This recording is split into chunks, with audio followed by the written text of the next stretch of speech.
people present concepts all the time. Yeah. To me, yes. Lately, it's only concepts. I hear all kinds of things. You're crazy. If you don't get your act together, I won't support you anymore. I'll leave you. Others say, you are so enlightened. I want to know your story. Tell me your story. And it's also concept by concept by concept. Yeah. And everything that responds inside of me is only don't know. Don't know. And sometimes I just sit and stare, get lost somewhere, I don't know. And then I get the concept, we need to put you on medication, you need antidepressants. It's not normal. It's not normal to stare. It's not normal to sit around. Yeah. It's not normal. Respond to that. You need to respond to it. And I always don't know. Sometimes there's speaking happening, but usually this speaking doesn't. It's not meeting the expectation of the person. So there's some kind of dialogue going on, but I don't know anything about that. Yeah. So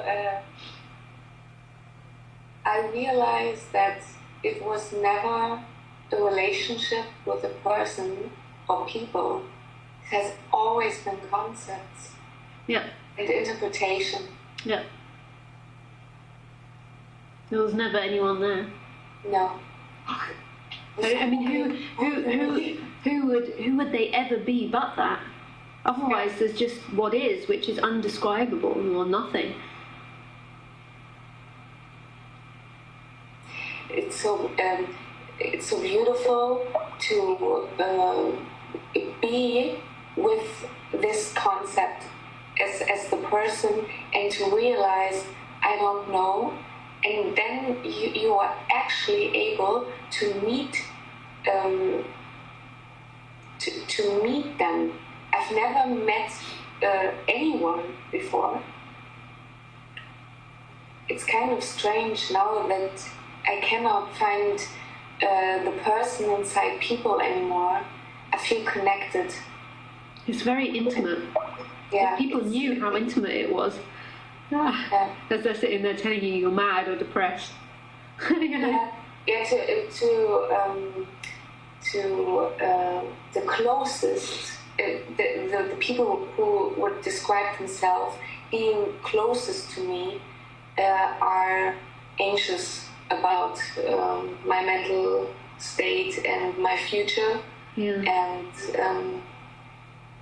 of course, but I realize when they get angry or irritated, frustrated, it's only fear of losing me or the concept that they have of this body-mind.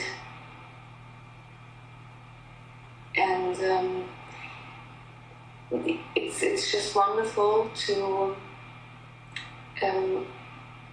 because I see how the person would want to go into war with that, defend, and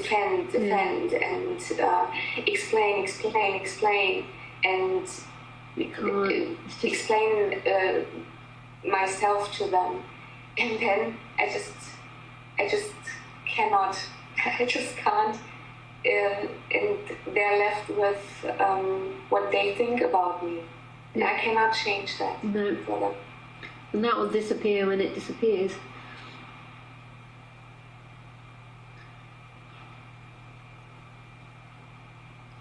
And then when all these concepts are just met by I don't know, usually I get an ultimatum. There's always an ultimatum. But if you don't get your act together, if you don't change, if you don't get this worked out, if you don't do what I tell you to do, I have to leave. I have to send you somewhere to. Someone has to treat you, and whatever it is they want to do to that body, or attack that body, change that body, and all that time I'm just there, not there, but here, and it's all appealing, and then it's gone, and I don't know. Yeah. Yeah. You really can't go. There really can't be a going to war to anything. Yeah.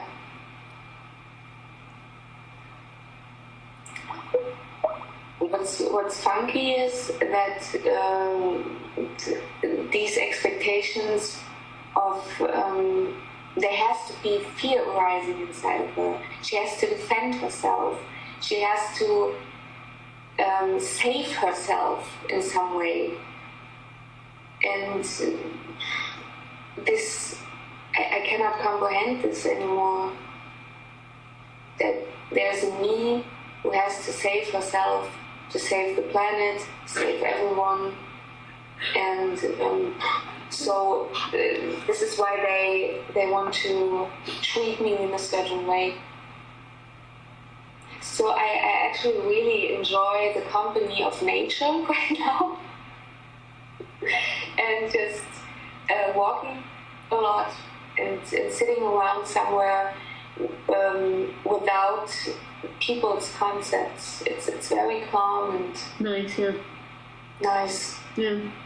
It's funny, isn't it, that I sometimes, this is going to sound really crazy, I sometimes feel like, because sometimes for weeks and weeks it's just me and Khaleesi, and the only humans I meet are if I go to get food shopping, or when I'm on Skype or something, doing Ustream. And it sometimes feels like this body becomes like an animal, and sometimes I feel like I become like a dog, which sounds really crazy. But because I don't have any desire for anything but to eat, to maybe to do sex, and then the rest of the time, and to make sure shelter is over me, and then the rest of the time, although it's not really thought about, and the rest of the time it's I'm happy to just do like the dog does, just to sit around. Like Khaleesi quite likes just watching, so she likes to watch the trees or the squirrels running up the trees, or we sit by a lake and she likes to watch the ducks, and she sits there so still just watching. And that's what happens in this body too. Yeah. And it seems sometimes the body avoids other humans seeing this, because to other humans it's like insanity watching someone just sitting there, not watching TV, not playing games, not doing anything, just watching. It really scares other body mind mechanisms to see that. But it feels sometimes more closer to the behavior of an animal than it does to a human. Like, I'm not interested the rest of the time in building up a life or lying with people, sitting there lying about, it's just like and it's funny because I really begin to feel like Khaleesi. It's sweet. We get a really close bond just sitting there, the intimacy of just sitting there with another body-mind mechanism, watching. I love watching her watching too. And then I notice humans are so afraid of watching me just watching. It's not even me watching, but watching the body just sit there.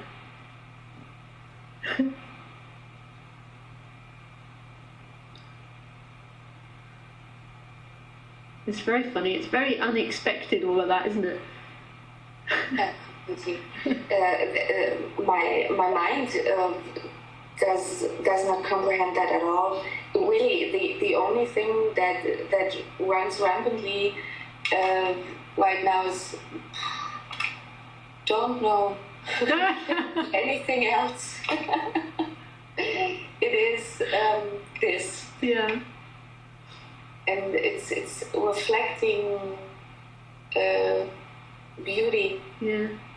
To just not know anything. Don't know anything. Yeah. And then, of course, things appear again. And then knowing the time happens. Time happens, and people tell me about their concerns and how they would perceive me. And then I think to myself, oh, okay, they're talking to the personal.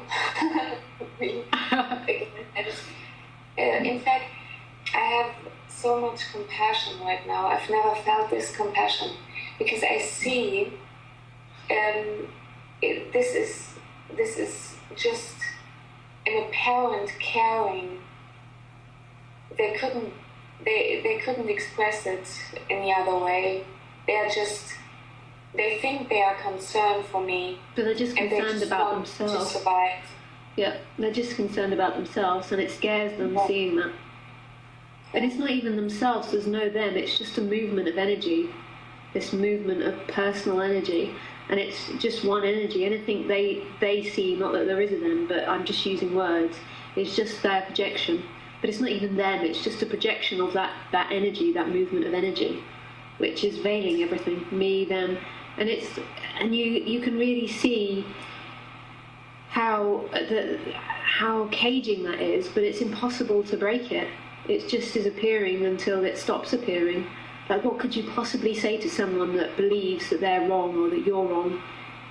That's just what's happening.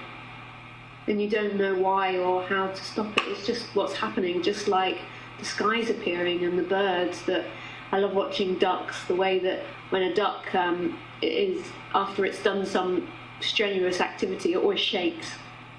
It's just the same as another appearance. It's just appearing, this energy of I'm wrong, they're wrong, or that energy of suffering. And it's really sad. You can see it's almost like sometimes when I'm seeing something, it's like being able to see a whole script.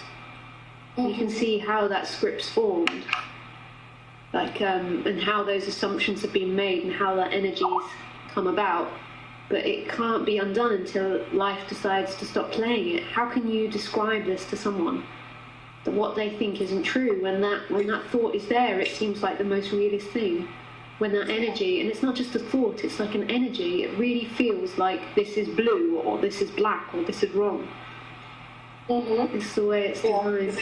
I watched this really beautiful documentary where this lady had taken LSD, mm-hmm.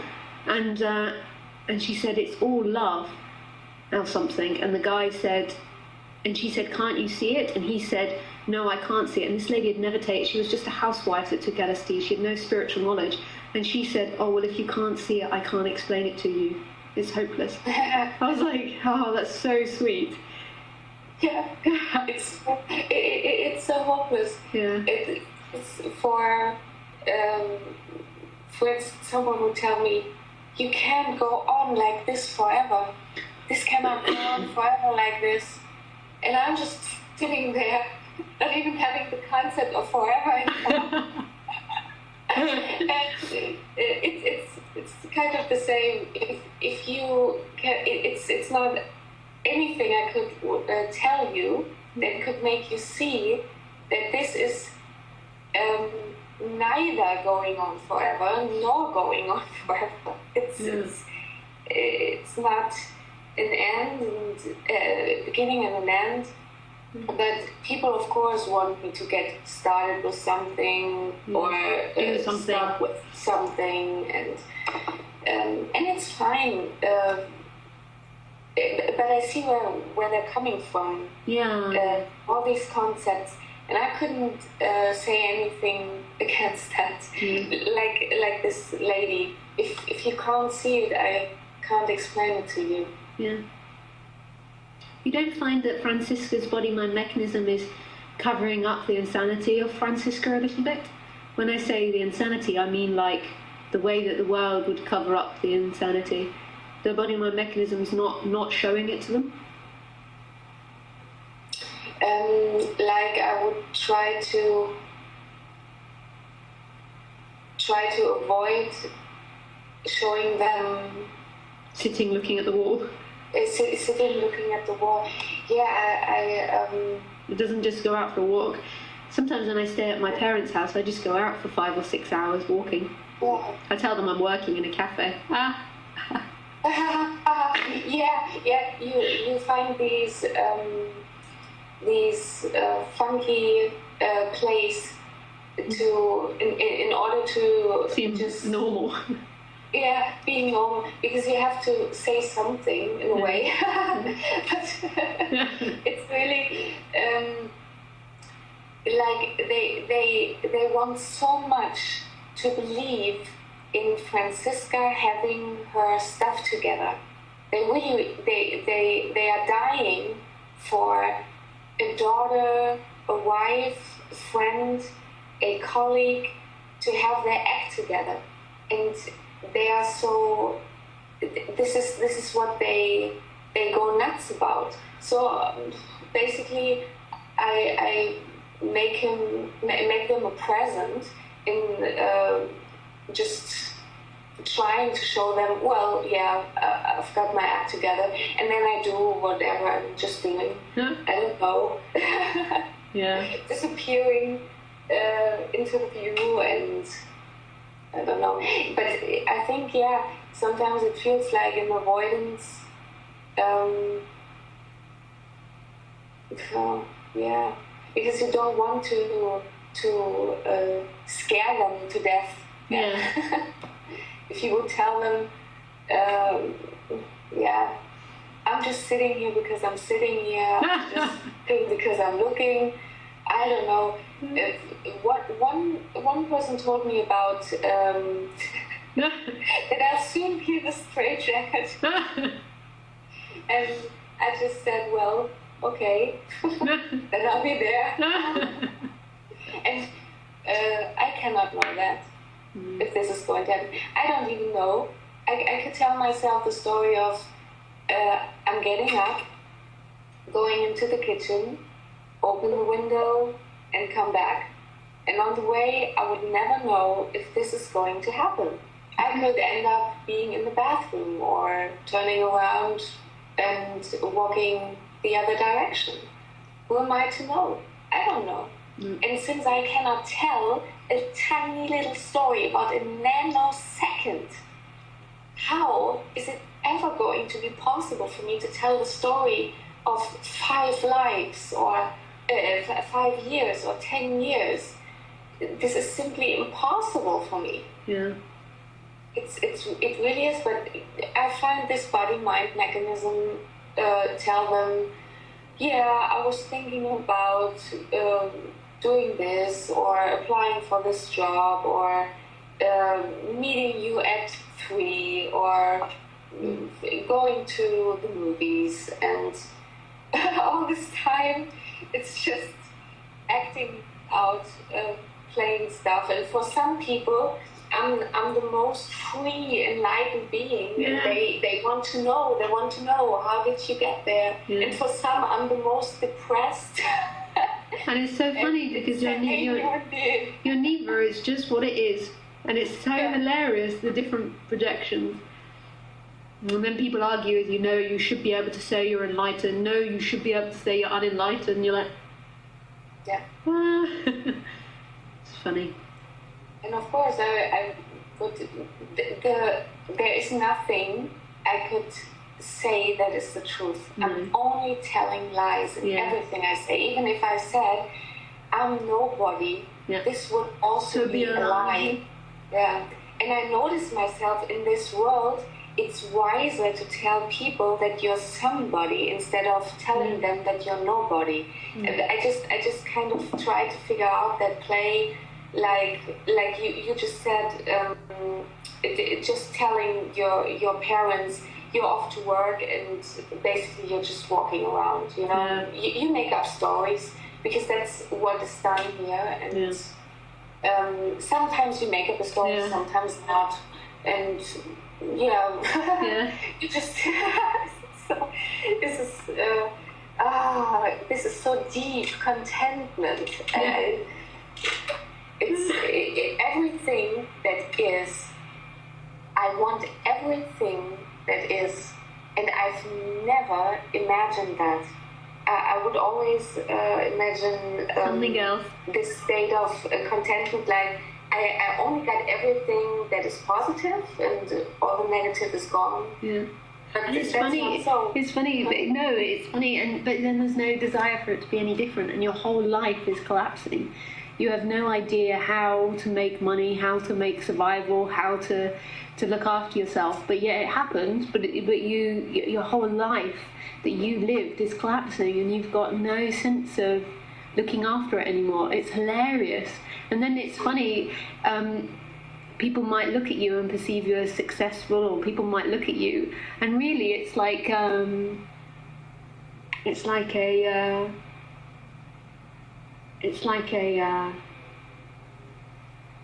Trying to think of the game when it's spontaneously happening.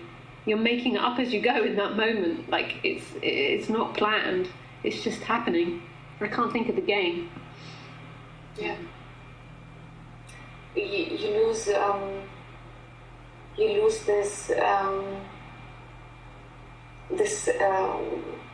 how could you say, context with everything, and I know the ego loves to be in that safety bubble of a context, and with all the concepts, and making safety out of that, creating that out of that. Yeah. And this really isn't the life that, like, people have so many imaginations about what liberation is going to be, and it really is just the end of that one that wants anything different. But because that one ends, you become such a fuck up in the term of society. Like, something that makes me laugh around money is I can't function about money anymore. I can't do it. And yesterday I looked in my wallet and I was like, I've only got $200 left. Damn it. And like this, like I need $300, and that's literally how it works. I cannot function in a long-term pattern anymore, like a long-term structure anymore. It's literally like when I go to buy things, I can't function in the sense of I've only got this amount of money, and therefore I've got to make it last for another month. Mm-hmm. It's amazing how, like that, if the person knew that it's not about you retaining money and you having a life that's secure, and like the person's convinced that it wants liberation, but it really doesn't. Yeah, because it would be an absolute such a terrible it'd be an absolute nightmare for that person to because you become unfunctionable in the terms of what people think they should be. You become like an animal again. Yeah. Very simple. But it's not a safe existence anymore. Like, not that it was a safe existence before, but they think that it's a safe existence, that they've got 1,000 or 2,000 or 10,000 pounds in the bank for the emergency. Yeah. For whatever the future might. Yeah. You know. But you lose the future. You just become about what's happening. Yeah. Well, whatever words you want to say. This is why, we romanticize like the Buddha or Ramana Maharshi, living in a cave or living on the streets. But I don't see it as romantic anymore. I just completely understand that, as in the sense you're not a very good functioner in the terms of what our societies are set up for me's. Mm-hmm. They're set up for people that control their lives and look after their lives and plan for the future. Yeah, it's just logic that someone who cannot function in terms of security, control, and safety would end up being homeless and broke. That's just the way it is. But if the person knew that, it would be terrified of that. And if I kind of remember, this is what people usually are so concerned about. If I get enlightenment, will I be safe? Will I have a good life? Will I have a better life? And whatever it is, and the fear of everything else keeps them away from letting the person just go, because they need the person to survive. Yeah. For this body to survive, and in the way that this society is set up in an individualistic way.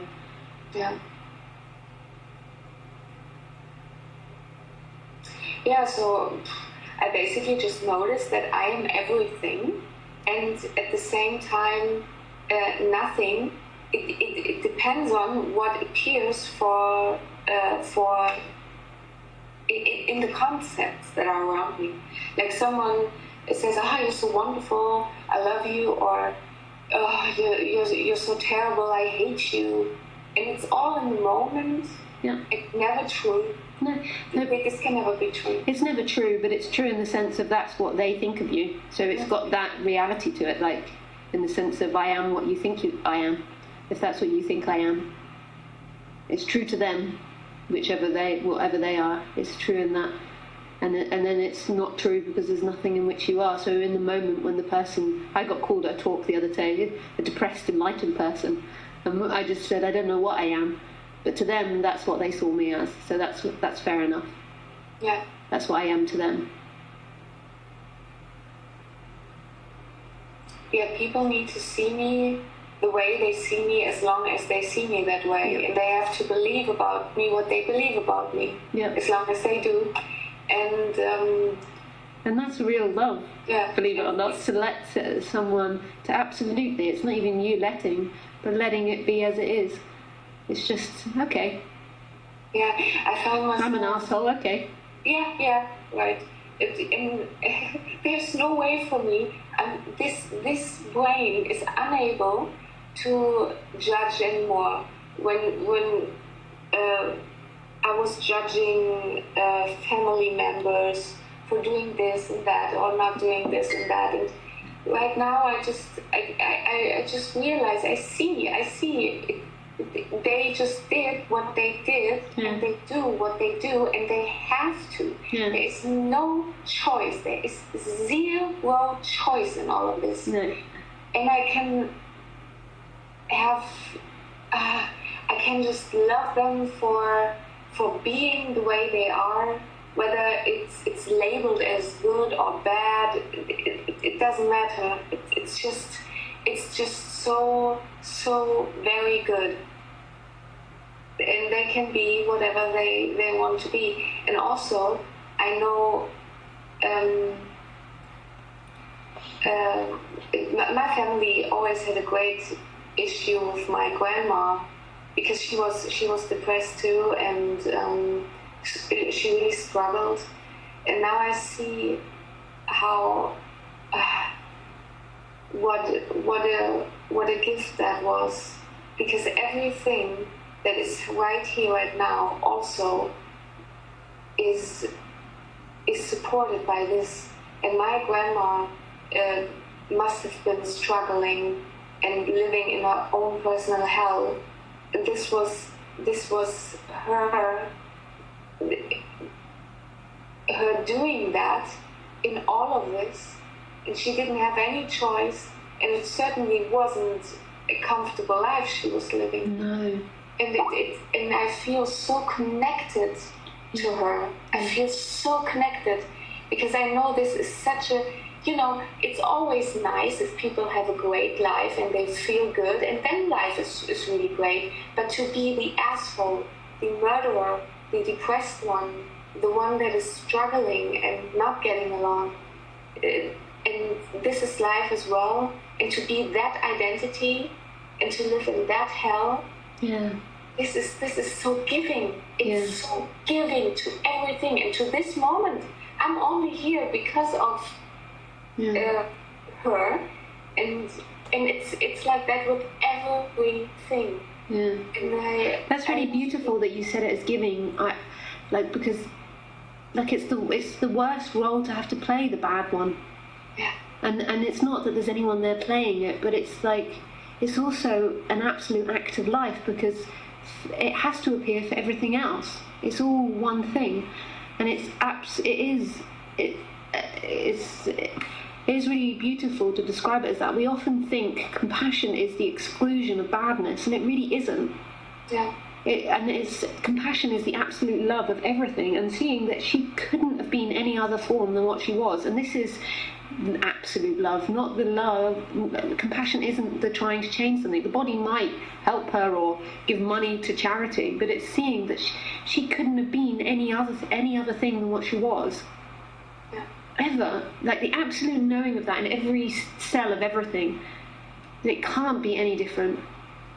And then you meet them, you really meet them. Not as them and you, but it's like real meeting. It's not trying to avoid them. It's not trying to avoid it. I can actually see all the beauty in this dissonance. Yeah. And there's so much appreciation for the bad and the ugly. Yeah. Because that's not such a great life to live. But it has to appear, yeah. But it has to appear. Somebody's got to do it. Yeah. People tell me, Franziska, I think you've really gone crazy and you are so sick. And I just think to myself, thank you. Someone's got to do this.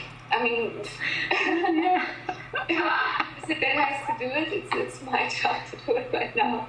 And that's my part I have to play. And of course, it would be nicer if I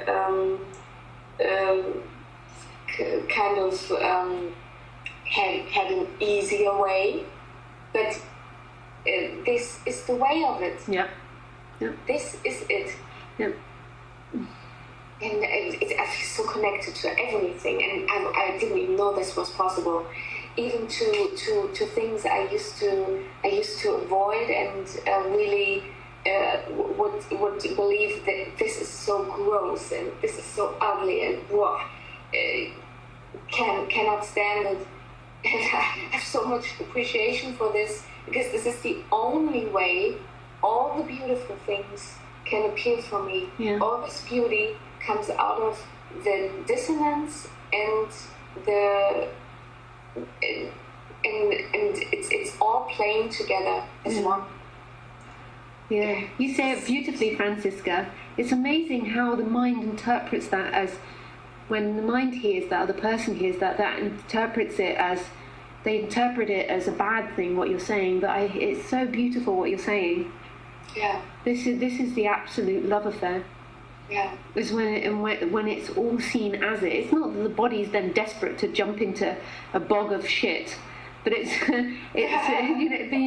it's not like the body's going to move towards pleasure. It's going to move towards a chocolate cake over jumping in a bog of shit. But it's like it's all it. Yeah. There's nothing that's left out anymore. Yeah, I notice this body not choosing the gross food over the nice food that is delicate. Of course not. Why would it do that? It's intelligent. Yes. Without the person inside of me judging the food. Yeah. It does what it does, and it does a great job. It's conditioned to survive in a way, and but I can appreciate this gross stuff because it brings me all the delicate and wonderful stuff. It's wonderful. It's so wonderful, and I appreciate all the beings that really don't get me, and they reject me, and they move away from me, because this is what holds this entire universe together, because there need to be all of it, the opposite to create something. So this talking to you depends on someone who rejects me. Yeah. I can only do this because people need to leave me. There is no other way. Yep. This is the secret that holds everything together. This concept of opposites. It all needs to be there. This is so great, and I see it all inside of me, because right now people also see everything in me. Some people would see the good, some people would see the bad, and some would see the sane, some would see the crazy, and I carry it all inside of me, and it's just my pleasure to be for them whatever I need for them to be. The saint, the sinner. Yeah. The mad, the sane. And at the same time, I'm just sitting around and having a great view. Doing nothing. In a way.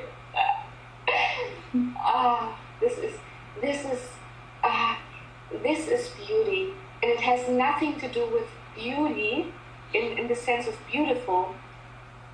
It's everything is this beauty. I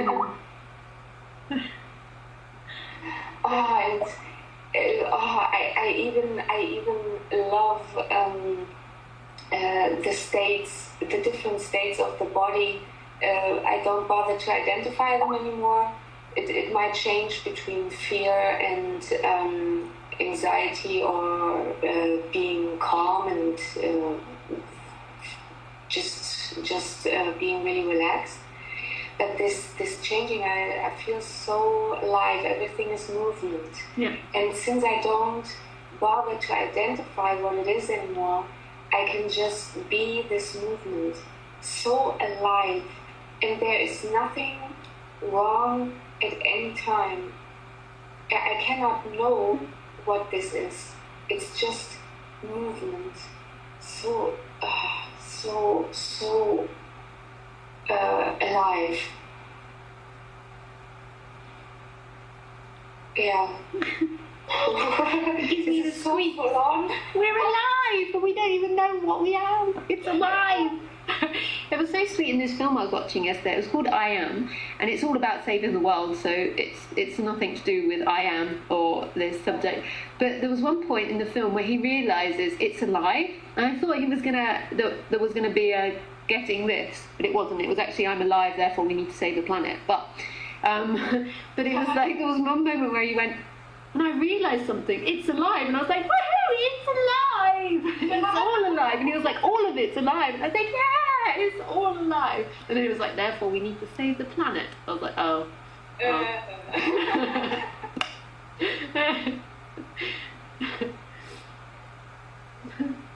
He was like, and it was really sweet in this moment. It was like so close. He was like, the dust is alive, the birds are alive, the pollution is alive. And I was like, yeah. And then he was describing all, and then it was like the conclusion was save the planet. And I was like, oh, but the pollution's alive too. It's it too, which sounds so negative to the mind that lives in better. So people don't like that bit. Yeah, everything has its play. Everything has its play. It has to be. And it's so sad sometimes. So sad.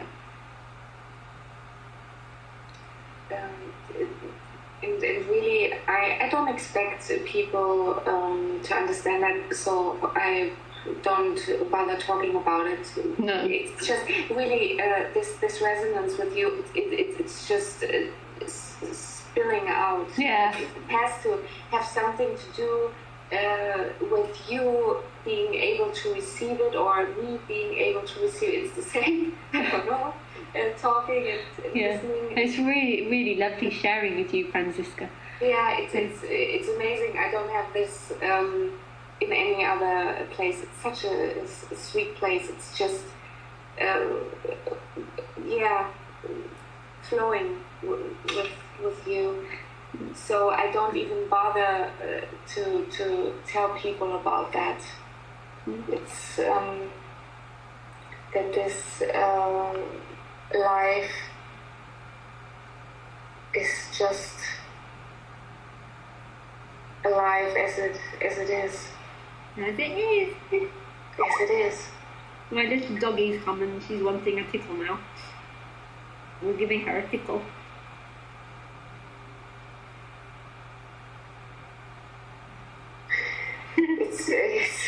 It's so great. You know, everyone is safe. In all of this,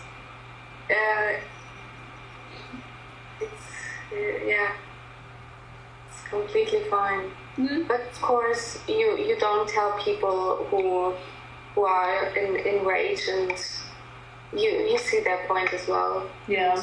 Just let it play out. Yeah.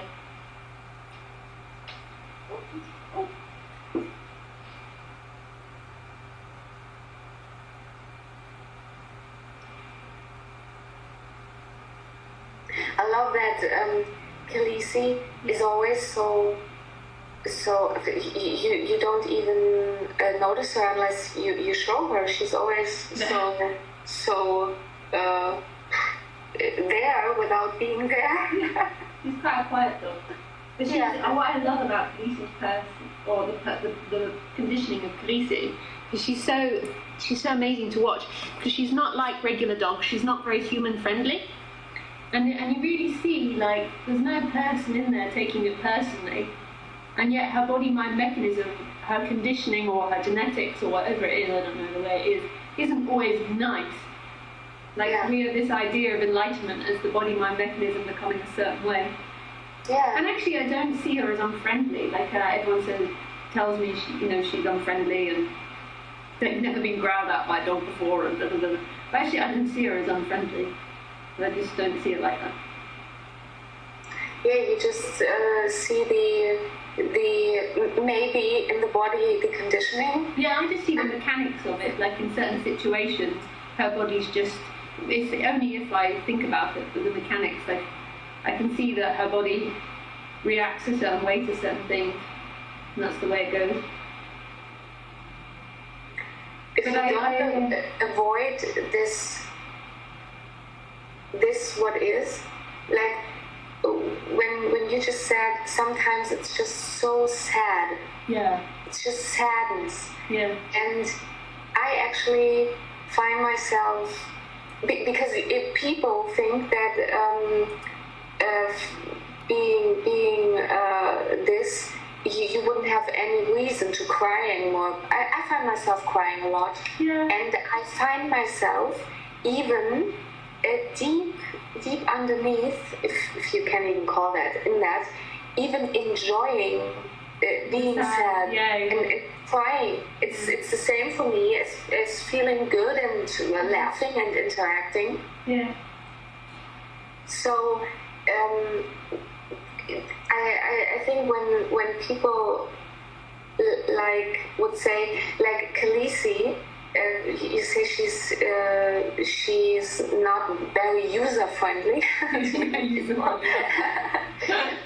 In fact, this body mind mechanism of Franziska also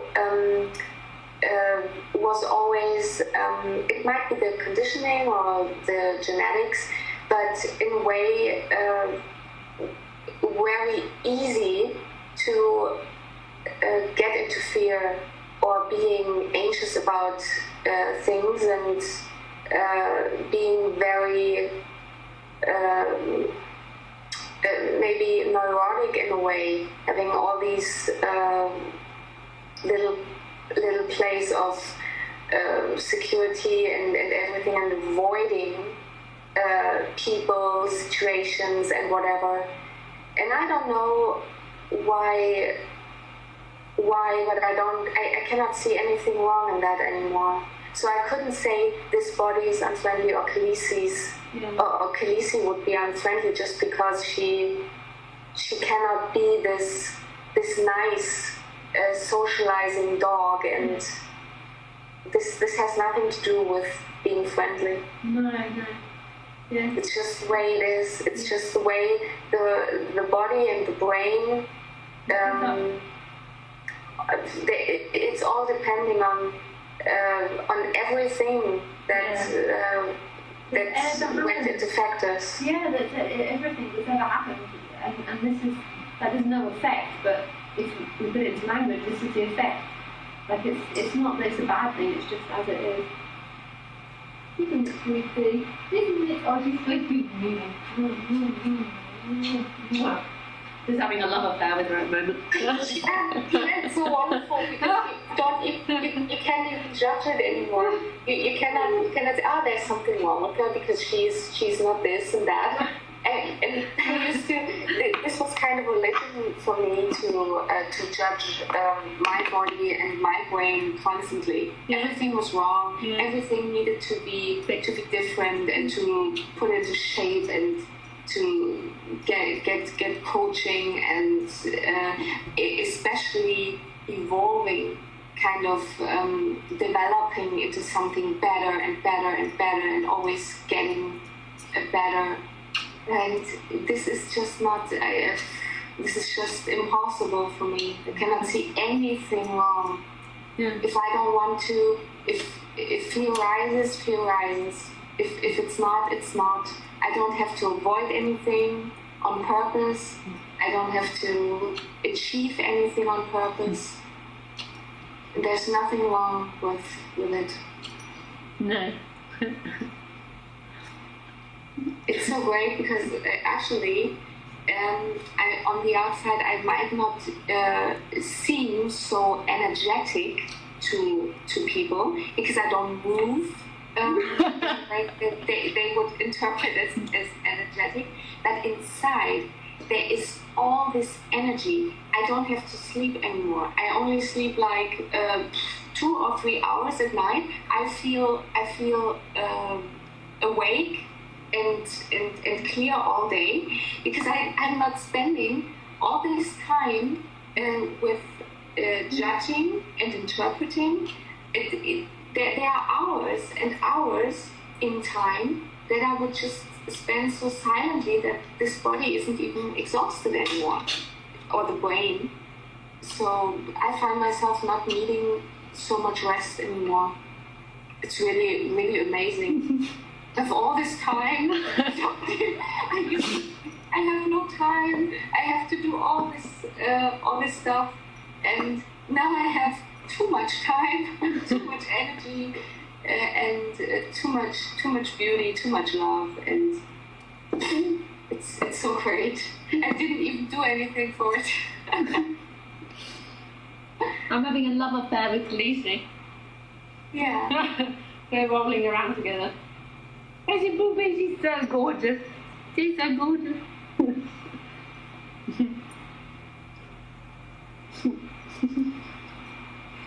This is so gorgeous. This is all just a miracle. This is appearing. It's appearing, Khaleesi. It's so appearing. And when I don't know, is Khaleesi, did she have like a you would say bad background?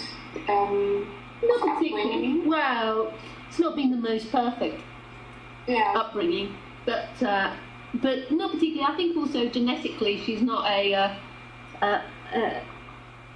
programmed to be that friendly. But I think that also the background, the conditioning of this society, like she was on the streets for 6 months, and then it's not always so easy for a dog always being dragged around with a human. I'm her only home.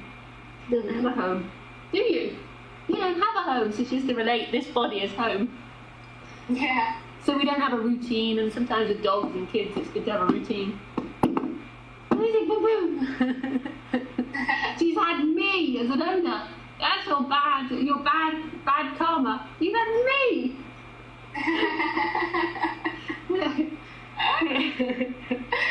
Oh. You had me. You got me. She's so cute.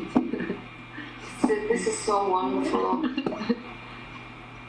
And it's really the greatest miracle that the body of, let's say, a dog or a human is born into all this conditioning and all this struggling, because it really is hard to live as a person. Yeah. And still, you make it.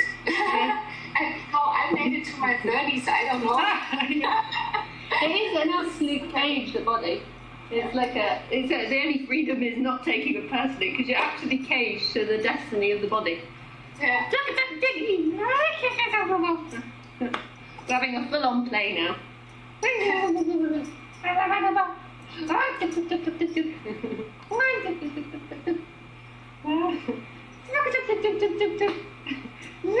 She knows she's not allowed to bite the hands, so she then tries to bite my rings off. Yeah. She gets so delicate about chewing the drinks.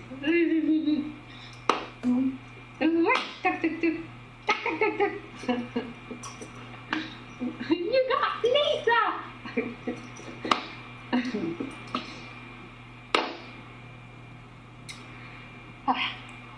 That's that. Now I'm tired. This is so beautiful. I know this is talking to you is always so odd because I don't even know where all this is coming from.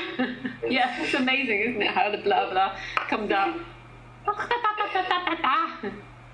This is it really it wouldn't be it would be impossible to get into this talk with anyone else in that way.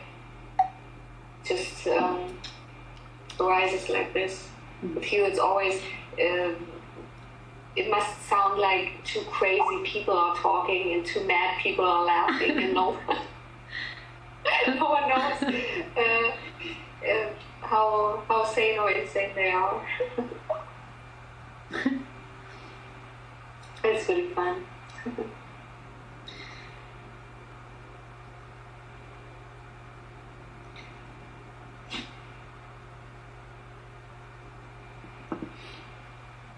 I've got some other questions that I can just work my way through. If you've got anything else to say, you can just stay on Skype and then start speaking again. Mm-hmm. Been quite a long time on Ustream today. Yeah, I just realised all this time flew by. Yeah, it's now 3:15. I've got to go and pick up a friend soon. Okay, so I'm just going to carry on. I'll just put you on silent, but just send a message if you want to say anything, okay? Okay.